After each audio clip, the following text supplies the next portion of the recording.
네, 오늘 말씀의 제목은 복음의 유창함입니다. 복음의 유창함이라는 말씀으로 우리가 은혜를 나누도록 하겠습니다.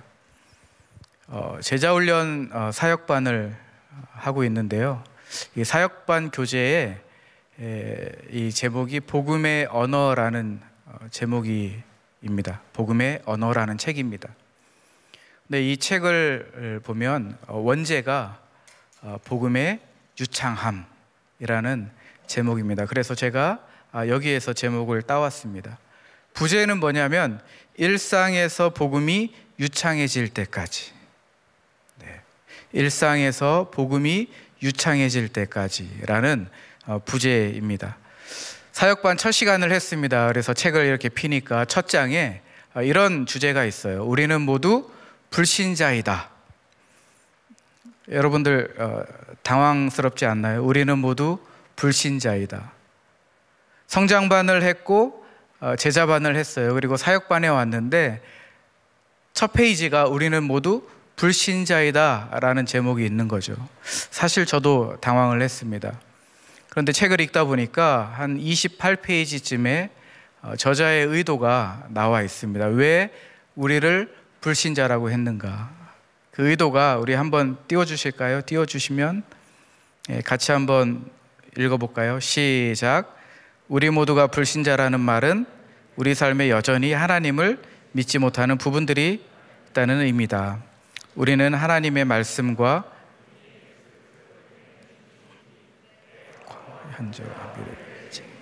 충분하다는 사실을 온전히 믿지 못한다. 그러므로 우리는 믿지 않는다. 우리는 불신자이다. 여러분 이 의미를 아시겠죠? 네, 우리는 과거, 현재, 미래를 책임지기에 충분하다라는 사실을 온전히 우리가 믿지 못하면서 살아가고 있다. 그러므로 우리는 불신자이다 라는 말입니다.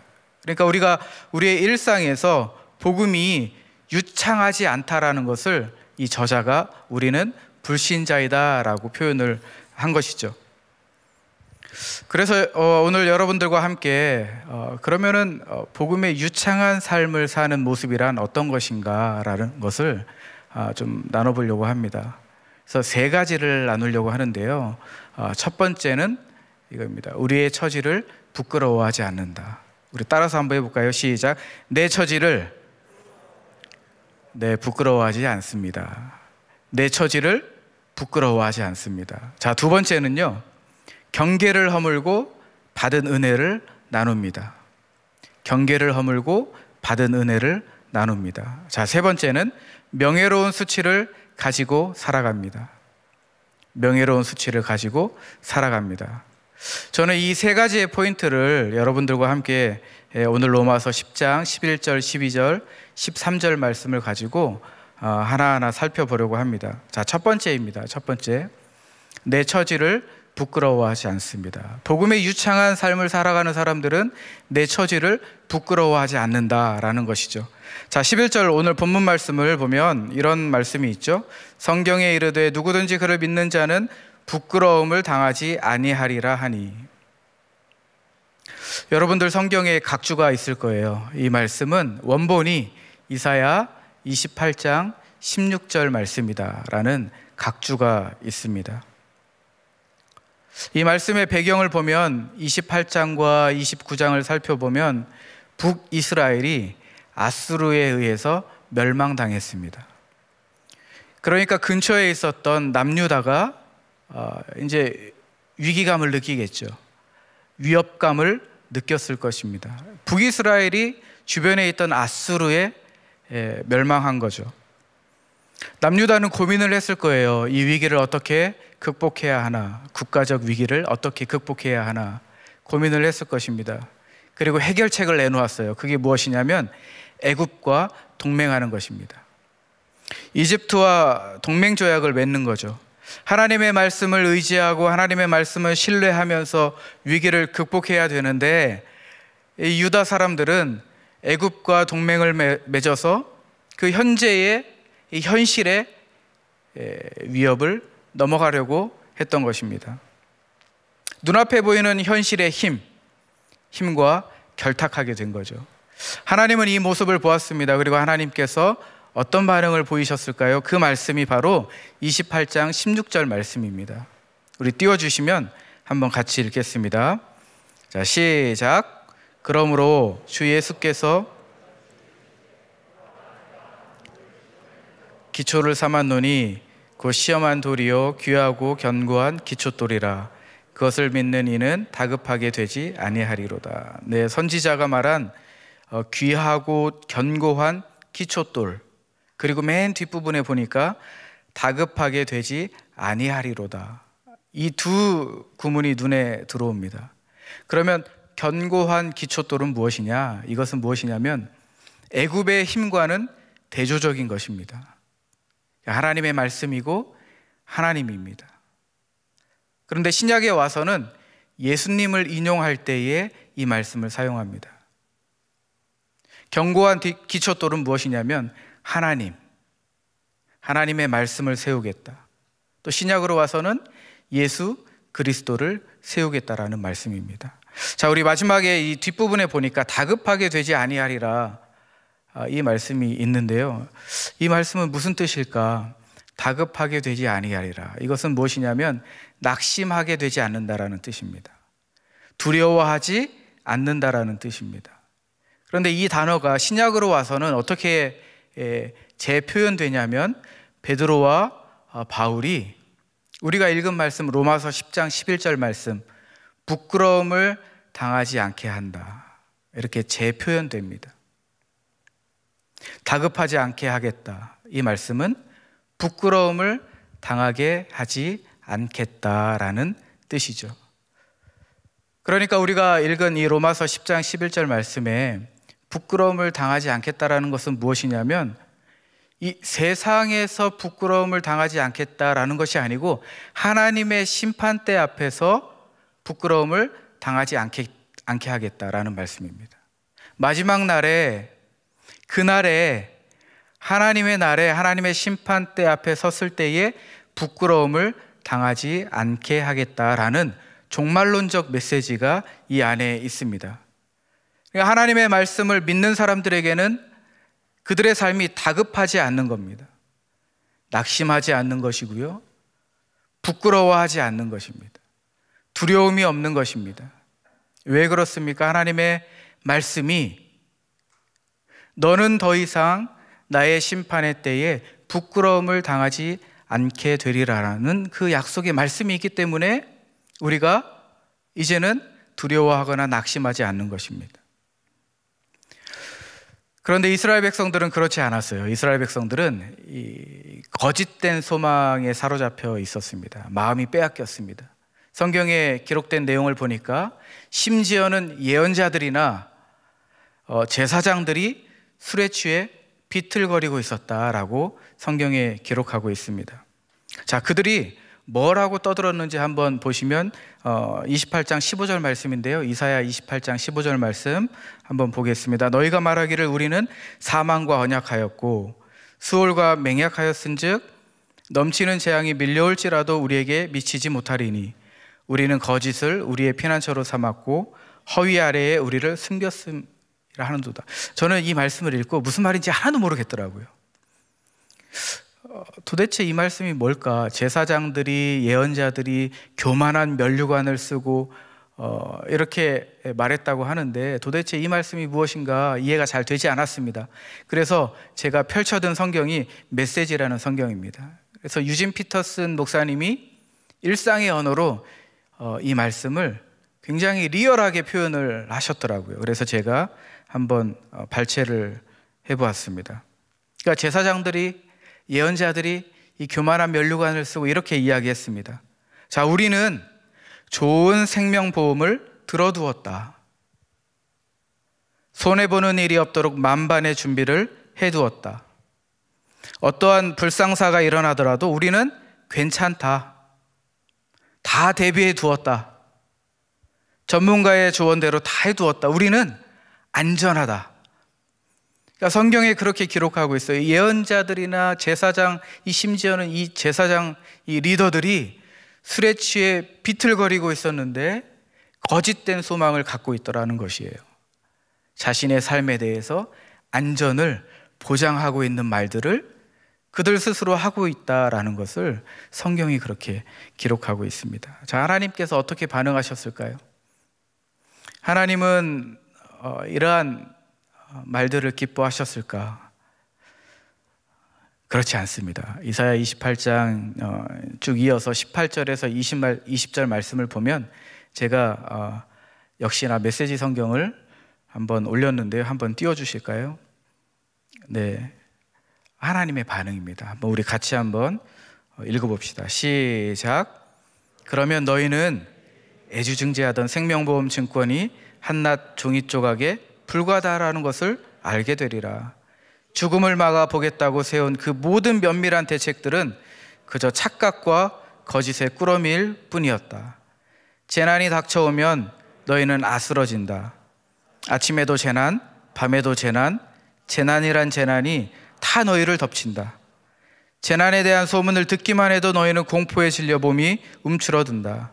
한숨 돌릴 수 있는 곳, 몸을 숨길 수 있는 곳은 어디에도 없을 것이다. 하나님의 반응입니다. 얼마나 자신들의 삶에 대해서 안전을 보장하고 다녔는지, 나는 괜찮다, 전문가의 조언을 듣고 나는 이렇게 준비를 했다. 하나님이 그 반응에 대해서 이렇게 리얼하게 하신 것이죠. 제가 고민을 좀 했습니다. 과연 이 현대를 살아가는 우리에게 있어서 다급하게 하는 것들이 무엇일까? 나를 두려워하게 하는 것, 나를 낙심하게 하는 것, 내가 가지고 있는 거짓 소망이 무엇일까라는 생각을 했습니다. 고민을 하고 사람들과 이야기를 하고 그리고 여러 책들을 좀 뒤져보고 여러 기사들을 살펴보았습니다. 그 중에 이런 말이 좀 남았습니다. 유행에 뒤처지기 싫어서 공부합니다 라는 이 말, 어쩌면 당연한 말이죠.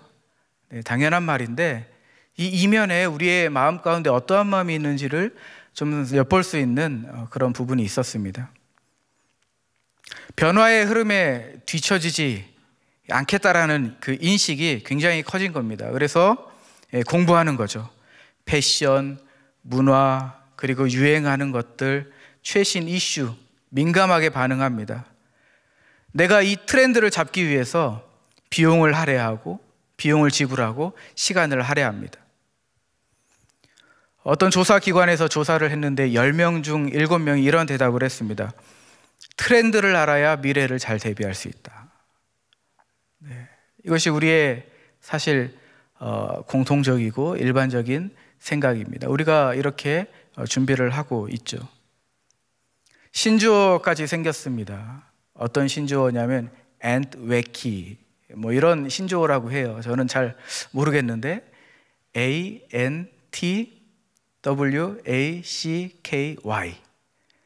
제가 발음이 좀 후질까봐 스펠링으로 ANTWACKY 뭐 이렇게 해서 묵음해서 반박 엇박으로 들어가야 되는데 제가 잘 못하겠더라고요. 그래서 ANTWACKY라는 이 단어가 신조어로 등장했다라는 기사를 본 적이 있습니다. 이 단어는 실제로 이제 영국 리버풀이라는 동네에서 방언으로 쓰였던 단어입니다. 이 단어의 뜻이 뭐냐면 시대에 뒤떨어진이라는 뜻이 있고요. 그리고 좀 더 리얼하게 표현을 하면 당신도 머지않아 옛날 사람, 이런 말이 있습니다. And wacky. 여러분들 영어 쓰실 때 한번 써보세요. 네, 이 단어가 얼마 전에 그 옥스포드 그 사전 있잖아요. 거기에 등재가 되었다고 합니다. 우리 한국 문화의 특징을 보면 집단 문화의 성격이 강하죠. 그리고 우리가 남의 눈치를 좀 잘 봅니다. 우리 한국 문화의 특징이 있습니다. 그래서 이 단어가 기사에 소개된 적이 있었습니다. 우리도 이 단어에서 굉장히 민감하게 반응을 하고 있다는 것이죠. 좋은 사례가 있더라고요. 어떤 사례가 있냐면 2000년대부터 최근까지 중고등학생 사이에서 유행했던 고가 패딩, 롱패딩, 이게 아주 좋은 사례였던 것 같아요. 수십만 원, 뭐 100만 원까지 이제 고등학생들 이 사이에서 굉장히 열풍이 있었던 유행이 있었죠. 내가 입지 않으면 안 될 것 같은 분위기, 네. 내가 입지 않으면 무시당하거나 소외당하거나 이 크루에 끼지 못하는 그런 분위기가 있었습니다. 그래서 엄마를 조르고 아빠를 조르고 용돈을 모아서 막 조르고 졸라가지고 사는 이 아이들을 등골 브레이커다, 뭐 이런 단어를 또 썼다고 합니다. 네, 나만 흐름을 놓치고 있는 것 같은 거예요. 소외감을 느끼고 마음이 불안하죠. 네, 마음이 불안하고, 네, 내가 입지 않고 나만 빼고 다 입고 있으면 부끄러운 거죠. 놓치는 것들만 생각납니다. 자꾸 놓친 것만 생각나요. 그때 투자했어야 되는데, 뭐 이런 것. 그때 샀으면 지금 2배인데. 네, 이 놓친 것만 생각나는 거죠. 왜 그렇습니까? 사람들이 다 그렇게 하니까. 다 그렇게 하니까 나도 그렇게 해야 되는 거죠. 이게 우리가 살아가는 냉혹한 현실 아니겠습니까? 거기에서 가슴앓이하고 염려하고 걱정하고 다급하게 생각하고 또 낙심하기도 하고 미래에 대한 두려움이 있죠. 그런데 여러분, 부끄러워하지 마십시오. 낙심하는 표정을 주님께 드러내지 마시기를 바랍니다. 믿는 자들에게 뭐라고 말씀하셨습니까? 부끄러움을 당하지 않게 하리라. 이것이 약속된 말씀입니다. 여러분, 세상이 부끄러워한다고 해서 세상이 부끄럽다 여기는 것에 우리가 부끄러움을 느끼지 마시고, 그날에 부끄러움을 당하지 않겠다, 아니하리라 라는 이 약속의 말씀을 붙들고 살아가는 것이 우리에게 복된 삶인 줄로 믿습니다. 우리의 일상의 삶의 방점을 여기에 찍어야 됩니다. 이 말씀, 로마서 10장 11절 말씀. 하나님의 심판이 있을 그날에 부끄러움을 당하지 않게 하리라.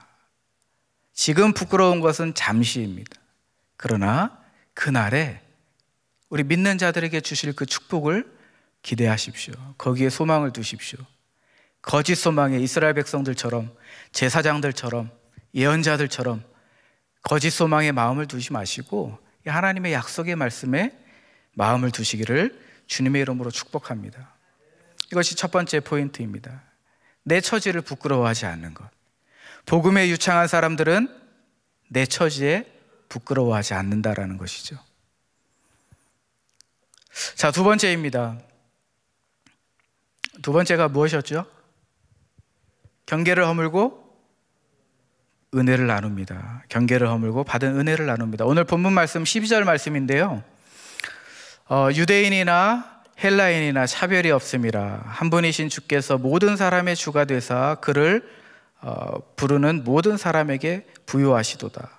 복음이 모든 사람의 것이래요. 복음이 모든 사람의 것이고 복음의 부요함은 모든 사람에게 주어진다, 이렇게 이야기합니다. 바울은 이것이 하나님의 뜻이고 하나님의 의다라고 이야기합니다. 그런데 12절 말씀에는 없어요. 3장 말씀에 가면 있습니다. 우리 3장 한번 띄워주실까요? 네, 우리 같이 한번 읽어보겠습니다. 시작.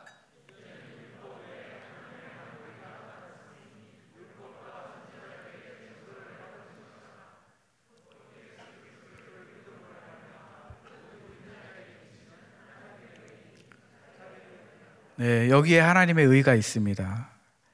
그리스도를 믿음으로 말미암아 모든 믿는 자에게 미치는 하나님의 의인이 차별이 없다. 그것이 하나님의 의래요. 하나님의 의의 특징이 무엇입니까?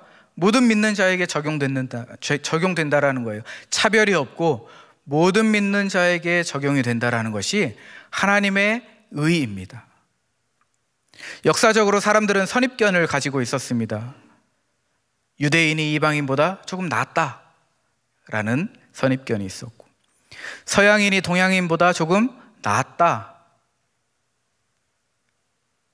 부자가 가난한 사람보다 낫고 귀족이 평민보다 낫고 남자가 여자에 비해서 낫고 어른이 아이에 비해서 낫다, 이런 선입견들이 역사적으로 있었습니다. 그런데 복음의 능력은 그렇지 않다라는 거예요. 복음의 능력은 모든 사람에게, 동서고금 빈부귀천 남녀노소 모두에게 차별 없이 동등하다라는 것이 복음이었습니다.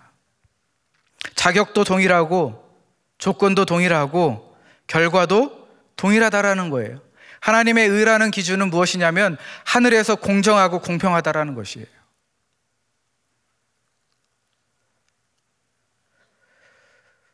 스캇 솔즈라는 사람이 책을 내었는데요. 두란노에서 나온 책입니다. 선에 갇힌 인간, 선밖의 예수. 이 책입니다. 이 책은 편가르기를 넘어서 복음을 볼 수 있게 하는 책인 것 같아요. 이 말을 뒤집어서 이야기하면 복음은 편가르기에 전혀 관심 없다라는 것을 역설적으로 표현하는 것입니다. 편가르기에 함몰되어 있는 이 사회, 그리고 이 사회의 영향을 받고 있는 우리 교회.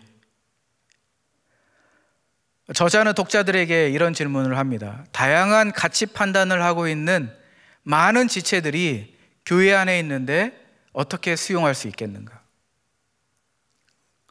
그리고 세상의 불신자들에게 어떻게 세상을 품을 수 있겠는가? 저자가 독자들에게 이런 이야기를 합니다. 그리고 독자들을 어디로 끌고 가냐면 선 밖에 있는 예수님에게 독자들을 이끌어 갑니다. 이러한 말도 인상이 깊었어요. 그리스도는 좋지만 크리스천은 싫다.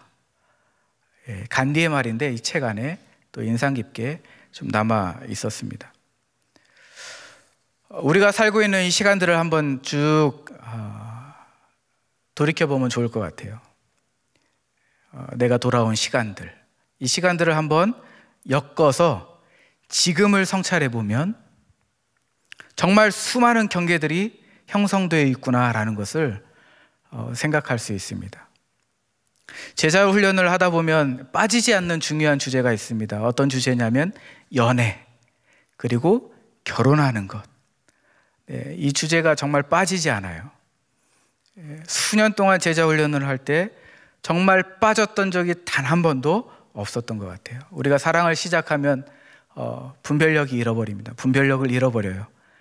다 아시잖아요.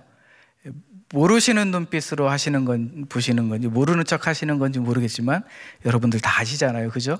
사랑을 하면 콩깍지가 씌이고 분별력이 없어집니다.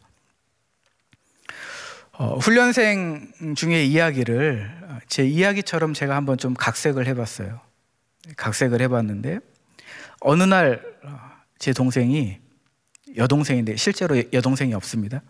어느 날 제 여동생이 결혼을 하겠다고 남자친구를 데리고 온 거예요. 그런데 평소에는 저는 그렇게 생각했거든요. 얘가 결혼이나 할 수 있을까? 뭐 집에서 맨날 씻지도 않고 맨날 먹기만 하고 정리 안 하고 그런 제 여동생이 결혼할 수 있을까라는 생각을 늘 했는데 멀쩡한 남자를, 정말 제가 봐도 잘생긴 남자를 데리고 온 것을 보니까 사실 조금 놀랐습니다. 속으로 생각했어요. 저 남자애가 콩깍지가 단단히 씌었구나. 저 남자애가 우리 집이 돈이 많은 줄 착각하나 보다. 이런 생각을 했습니다. 그런데 더 놀란 것은 무엇이냐면 이 남자 친구가 예수를 안 믿는다라는 거죠. 교회를 단 한 번도 다닌 적이 없다라는 것에 제 이 마음에 화가 올라왔습니다. 화가 생기는 거죠. 어떻게 그럴 수 있는? 야, 네가 가지고 있는 그 조그만 믿음도 떨어질까 나는 걱정스럽다. 어르고 달래고 설득도 해보고 협박도 해봤습니다. 우리 어머니 아버지가 기도하는 거 너도 알잖아. 그런데 어떻게 세상 사람들이 뭐라고 생각하겠냐? 주변 사람들이 뭐라고 생각하겠어? 오빠가 목사인데 목사 체면이 있지. 오빠 체면이 있잖아. 오빠 체면 좀 살려줘. 막 설득하는 거죠. 우리 집안이 목회자 가정인데 우리 아버지도 목회자, 우리 어머니도 30년을 목회하셨는데 어떻게 우리 가정의 이 명예를 실추시킬 수 있냐? 매일같이 잔소리를 했습니다. 그 화가 수그러들지 않는 거죠. 주님과 긴 시간 동안 씨름을 해야 했습니다. 그러는 가운데 주님께서 저를 질책하시는 음성이 들려옵니다. 야, 너가 목사 되더니 경계의 선이 많이 생겼구나. 나는 목숨을 내놓고 담을 허물었는데 너는 목숨 걸고 벽을 세우는구나 라는 주님의 질책이 들리는 거였습니다. 여기까지 제 이야기로 각색을 한번 해봤습니다. 그런데 사실 우리 현실에서 굉장히 쉽게 마주할 수 있는 이야기입니다. 우리가 정말 우리 시간들을 이렇게 쭉 생각을 해서 다 엮어보면 우리가 얼마나 많은 경계들을 세우고 있는가, 이러한 선을 세우고 경계를 세우고 벽을 세우고 예수님으로부터 무너졌던 그 담을 우리가 다시 세움으로 인해서 얼마나 한 사람에게 상처를 입히고 한 사람의 가치를 떨어뜨리고 그 인간의 존엄성을 우리가 얼마나 믿는 자로서 해쳤는가. 우리는 이 부분을 좀 잘 생각해야 된다라고 생각을 합니다. 기독교에서 말하는 복음이라는 것은 인간의 가치를 아주 존엄하게 여깁니다. 어떻게 알 수 있습니까? 하나님이 우리를 얼마나 사랑하시는지를 보면 알 수 있죠. 하나님이 우리에 대한 지식을 얼마나 깊이 가지고 계시는지를 우리가 확인하면 우리 한 사람의 가치가 존엄하다라는 것을 우리는 확인할 수 있습니다. 성경은 그것을 은혜라고 합니다. 우리 힘으로 할 수 없는, 우리 힘으로 우리의 가치를 세울 수 없는 이것을 하나님의 사랑으로 세우는 것, 한 사람의 자아를 귀하게 여기는 것, 이것을 복음의 은혜, 하나님의 선물이라고 이야기합니다. 그렇기 때문에 우리가 임의적으로 경계를 그어서는 안 되죠.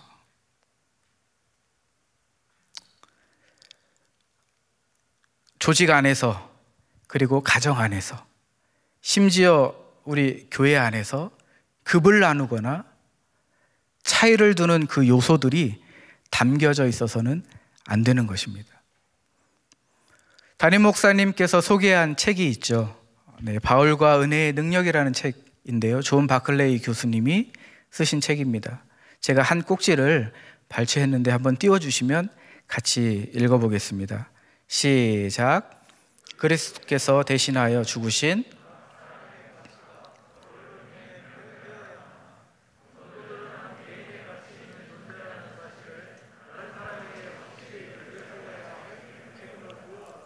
네, 그리스도께서 한 사람의 가치를 세워주셨는데 이 가치가 서로를 통해서 표현되어야 돼요. 그리고 우리에게 주어진 소명과 책무가 뭐냐면 그것을 들려줘야 되는 것입니다. 우리의 입술을 통하여서, 우리의 행동을 통해서, 우리의 삶을 통해서 들려주어야 한다라는 것입니다. 하나님의 형상으로 지음받은 한 영혼의 가치를 존엄하게 여기는 것, 이것이 복음의 유창한 삶의 두 번째 모습입니다. 자, 이제 세 번째 나누도록 하겠습니다. 13절 말씀인데요. 우리 13절 말씀 한번 같이 읽어볼까요? 시작. 누구든지 주의 이름을 부르는 자는 구원을 받으리라. 여러분, 성경에 각주가 또 있는데요. 요엘서 2장 32절 말씀입니다. 이 말씀 같이 한번 읽겠습니다. 시작. 누구든지 여호와의 이름을 부르는 자는 구원을 얻으리니 이는 나 여호와의 말대로 시온산과 예루살렘에서 피할 자가 있을 것이며 남은 자 중에 여호와의 이름 받을. 네, 여러분, 여기에서 이런 질문을 한번 해봤으면 좋겠어요. 어떤 질문이냐면 무엇으로 구원받았는가? 주님의 이름을 부르는 자는 구원을 받으리라 라는 이 말씀에 이런 질문을 한번 해보세요. 그럼 무엇으로 구원받았는가? 우리가 이 말씀 볼 때에, 로마서 말씀 볼 때에 요엘서 2장 32절 말씀은 우리가 다시 한번 읽어봅니다. 그런데 요엘서 2장 그 앞부분 26절과 27절을 좀 간과하는 경향이 있습니다. 우리가 무엇으로 구원받았는가? 26절, 27절에 잘 나와 있습니다. 제가 읽어드릴게요. 너희는 먹되 풍족히 먹고 너희에게 놀라운 일을 행하신 너희 하나님 여호와의 이름을 찬송할 것이라. 내 백성이 영원히 수치를 당하지 아니하리로다. 그런즉 내가 이스라엘 가운데서 있어 너희 하나님 여호와가 되고 다른 이가 없는 줄을 너희가 알 것이라. 내 백성이 영원한 수치를 당하지 아니하리로다. 여러분, 여기 수치라는 단어에 좀 집중했으면 좋겠어요. 당시에 얼마나 위급했고 다급한 상황이었는지를 보여주는 단어입니다. 그래서 이 선지자가 하나님 앞에 이런 기도를 했습니다. 어떤 기도를 했냐면, 하나님, 주님의 백성에게 자비를 베풀어 주십시오. 주님의 분기신 그 백성들이, 주님의 백성들이 조롱거리가 되지 않게 해 주십시오. 이방인들이 쳐들어와서 군림하면서 너희들의 하나님은 어디 있냐? 제발 그 말 좀 하지 않게 해 주십시오. 비웃지 못하게 해 주십시오. 요엘 선지자는 하나님 앞에 그렇게 기도했습니다. 수치를 당하는 상황입니다. 모멸감을 당하고 수모와 수치감을 느낍니다. 먹을 것은 이제 하나도 없죠. 모든 삶이 파괴되었고 모든 부분이 취약한 상태로 노출되었습니다. 뿐만 아닙니다. 그들이 믿고 있던 신, 하나님의 명예가 실추되고 있는 거죠. 하나님의 명예가 실추된다라는 것은 무엇입니까? 하나님의 명예가 떨어진다라는 것은 내 명예도 떨어지는 겁니다. 그러니까 요엘 선지자는 그렇게 기도하는 거예요. 하나님, 제발 이 백성들을 불쌍히 여겨주시고, 제발 이 이방인들, 이 사람들이 너희 하나님 어디 있느냐 조롱하지 않게 해주십시오. 그때도 하나님께서 반응을 하십니다. 선지자에게 반응을 하시는데 2장 19절 말씀인데요, 여호와께서 그들에게 응답하여 이르시기를 내가 너희에게 곡식과 새 포도주와 기름을 주리니 너희가 이로 말미암아 흡족하리라. 내가 다시는 너희가 나라들 가운데서 어떻게 합니까? 욕을 당하지 않게 할 것이다. 이것이 구원이에요. 여러분, 무엇으로부터 구원받습니까? 수치, 부끄러움으로부터 건지겠다라는 하나님의 반응이 있었습니다. 하나님의 명예를 우리에게 돌려주신다라는 거예요. 너희는 더 이상 수치 가운데 살아가는 것이 아니라 내가 가지고 있는 이 명예를 다시 돌려줌으로 인하여서 그 상황에서 건지겠다. 하나님이 약속하신 그 구원이 바로 이 구원입니다.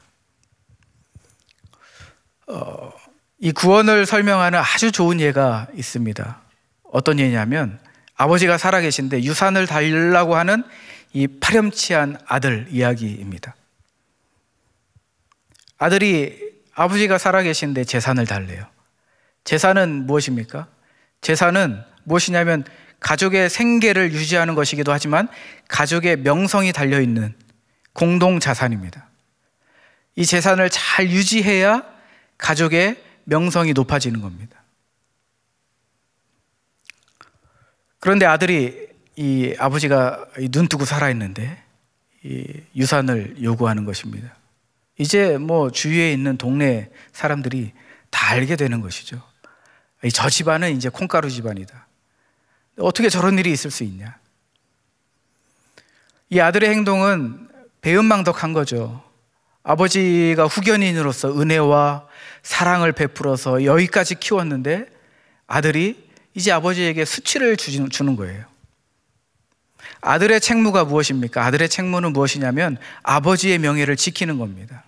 아버지를 지켜드리고 아버지의 명성을 유지시켜주고 우리 가족의 이 가문의 명성을 유지하는 것이 당시 시대의 아들의 책무였습니다. 그런데 아들이 살아계신 아버지를 두고 그 재산을 달라는 것은 아버지의 명예를 실추시키고 가문의 명성을 완전 땅바닥으로 떨어뜨리는 일이었습니다. 이 아들이 어떻게 되었습니까? 탕진하게 되죠. 가난합니다. 가난하게 되죠. 이 수치가 이 아들에게 돌아옵니다. 이 부끄러움과 수치스러운 이 상황은 더욱더 심화됩니다. 유대인 그 정결법상 부정한 동물인 돼지 치는 일을 하는 거예요. 심지어는 돼지가 먹는 그 음식을 먹게 되는 거죠. 그러니까 아버지를 수치스럽게 했던 이 아들이 그 수치가 이 아들에게 돌아오는 거예요. 그런데 이 비유에 반전이 있습니다. 가장 우리가 정말 놀랍게 보는 이 반전이 돌아오는 아들을 맞이하는 아버지의 반응, 아버지의 모습입니다. 어떤 모습이었습니까? 멀리서 아들이 보였을 때에 달려갑니다. 이 가부장적인 근엄한 아버지의 모습이 아니라 아들을 봤을 때 멀리서 보이자마자 달려가는 그 모습, 껴안고 입맞춤하는 아버지의 모습. 그리고 어떤 행동을 보입니까? 누가복음 15장 24절에서 22절에서 24절이죠. 우리 한번 같이 읽어보겠습니다. 시작. 아버지는 종들에게 이르되 제일 좋은 옷을 내어다가 입히고 손에 가락지를 끼우고 발에 신을 신기라. 그리고 살찐 송아지를 끌어다가 잡으라. 우리가 먹고 즐기자. 내 아들은 죽었다가 다시 살아났으며 내가 잃었다가 다시 얻었노라 하니 그들이 즐거워하더라. 아버지가 이 돌아온 아들에게 한 세 가지가 있습니다. 첫 번째는 뭐냐면 여전히 아들이라고 했습니다. 여전히 아들이라고 불렀어요. 그것은 무엇이냐면 아들의 그 가치를 여전히 인정한다라는 것이에요. 자신에게 수치를 주고 자신의 명예를 떨어뜨린 이 가문의 명성을 추락시킨 이 아들을, 타락했던 이 아들을 여전히 아들이라고 부르는 거예요. 이것이 첫 번째. 자, 두 번째 무엇을 했습니까? 큰 잔치를 베풀어라. 여러분, 이 당시에 큰 잔치는 무엇을 의미합니까? 손님을 대접할 때에 이 손님의 명예를 최고로 높이는 것이 바로 이 잔치를 베푸는 것입니다. 그러니까 아들의 그 수치를 거두어드리고 아들의 명예를 최고로 높이겠다라는 아버지의 반응인 거죠. 자, 세 번째는 무엇을 했습니까? 옷을 입히고 가락지를 끼우고 신발을 신기었습니다. 이 장신구, 옷과 장신구가 무엇을 상징하는 것입니까? 신분 상징하는 것입니다. 신분을 높이겠다라는 거예요. 아버지의 이 모습을 1세기 유대인들이 봤을 때 어떤 모습이었을까요? 굉장히 파격적입니다. 상상도 하지 못할 일을 아버지가 하고 있는 것입니다. 자격이 없는 자에게 과분한 은혜를 주시는 아버지.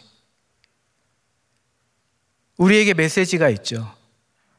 자격 없는 은혜에게 무조건적으로 은혜를 주시는 하나님 아버지.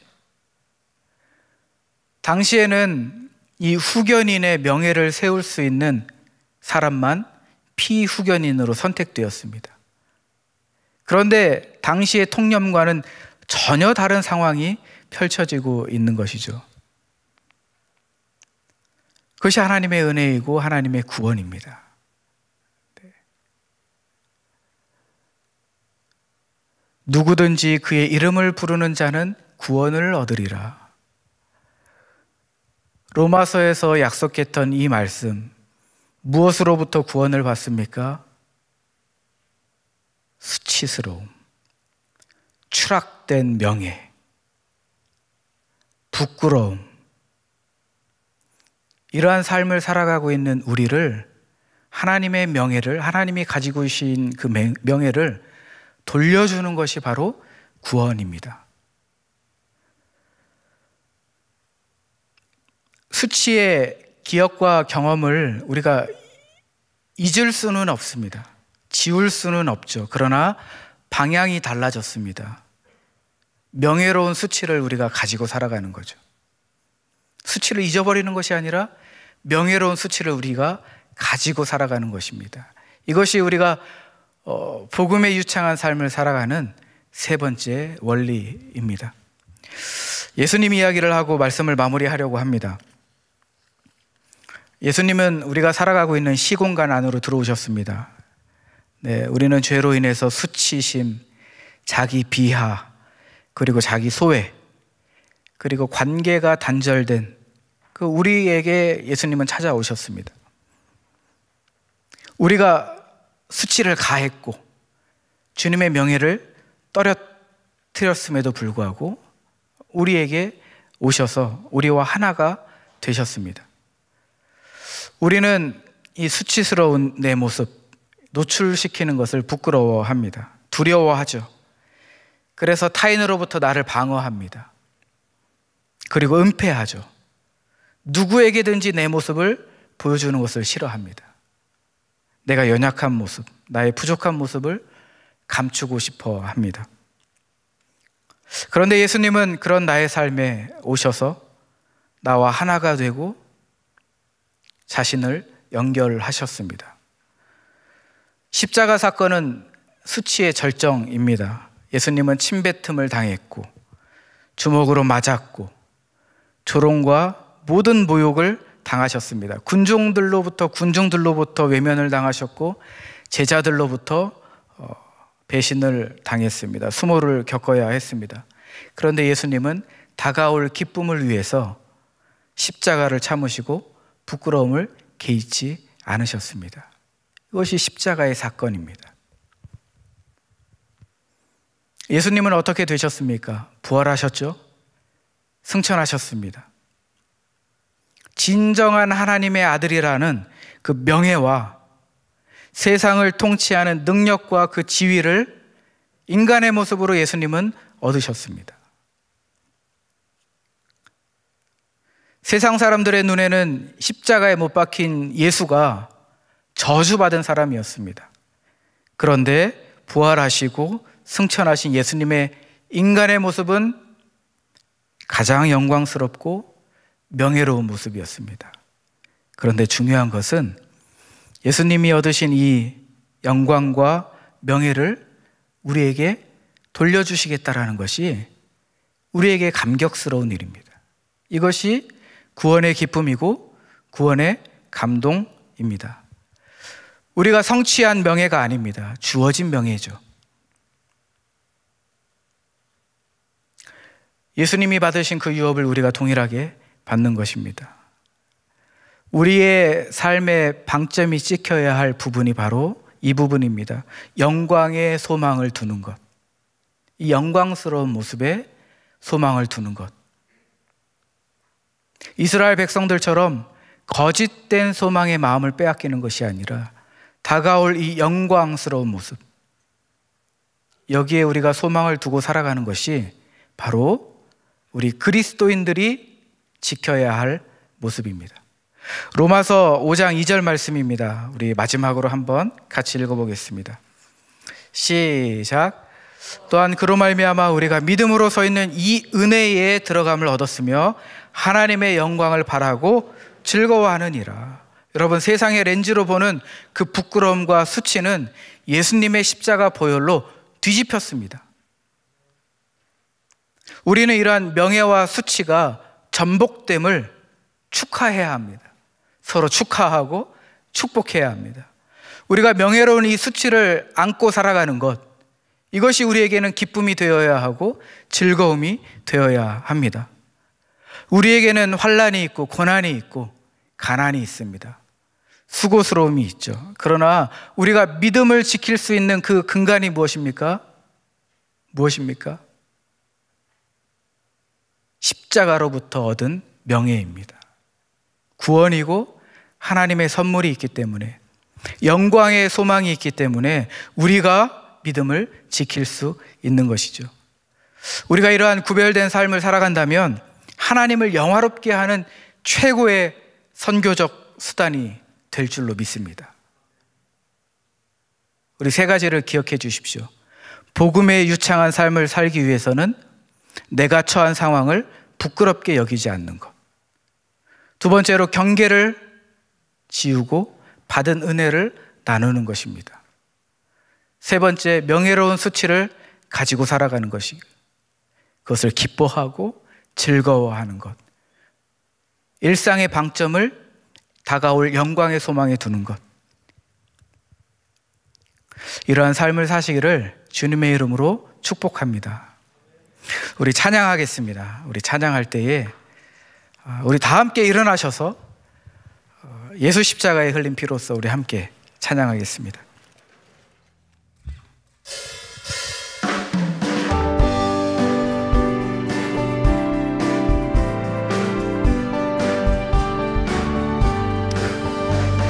십자가에 흘린 피로써 그대는 씻기어 있는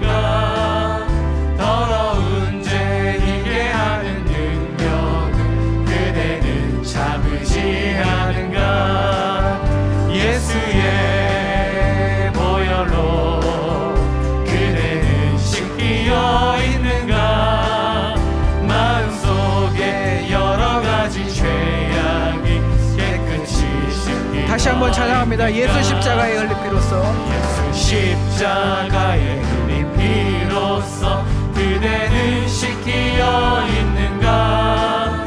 더러운 죄 희게 하는 능력을 그대는 참으시. 예수의 보혈로, 예수의 보혈로 그대는 씻기어 있는가. 마음속에 여러 가지 죄악이 깨끗이 씻기어 있는가. 주 예수와 밤낮으로, 주 예수와 밤낮으로 늘 함께 그대는 씻기를 하는가. 아무 때나 어디서나 그대는 십자가 붙들고 있는가. 예수의 보혈로 그대는 씻기어 있는가.